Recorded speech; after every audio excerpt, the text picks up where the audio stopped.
కూటమి మాత్రం ప్రజల్ని ఎప్పుడు కూడా పట్టించుకోవట్లా. ఎత్తుల్ని పొత్తుల్ని జిత్తుల్ని నమ్ముకొని ప్రజల్ని మర్చిపోయారు కాబట్టే కూటమిని ప్రజలు కూడా మర్చిపోబోతా ఉన్నారు.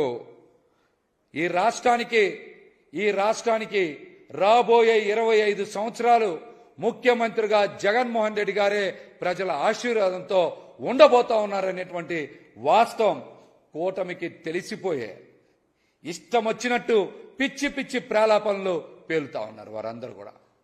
అందుకనే పిచ్చి పిచ్చి ప్రేలాపనలు పేరుతా ఉన్నారు. ఈ రాష్ట్రంలో జగన్మోహన్ రెడ్డి గారు ఒక పక్క, టీడీపీ జనసేన బీజేపీ కూటమి రాజకీయం మరో పక్క.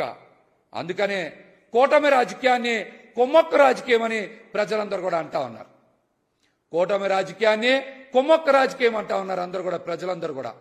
ఎక్కడ కూడా ప్రజల కోసం వాళ్ళు జతకట్టాల, అధికారం సాధించాలి, భూములు కొట్టేయాలి, లక్షల కోట్లు సంపాదించాలి అనేటువంటి ఒక దుర్మార్గపు ఆలోచనతోనే టీడీపీ జనసేన బీజేపీ జతకట్టాయన్నటువంటి వాస్తవం ఈరోజు రాష్ట్ర ప్రజలందరూ కూడా అర్థమైపోయింది.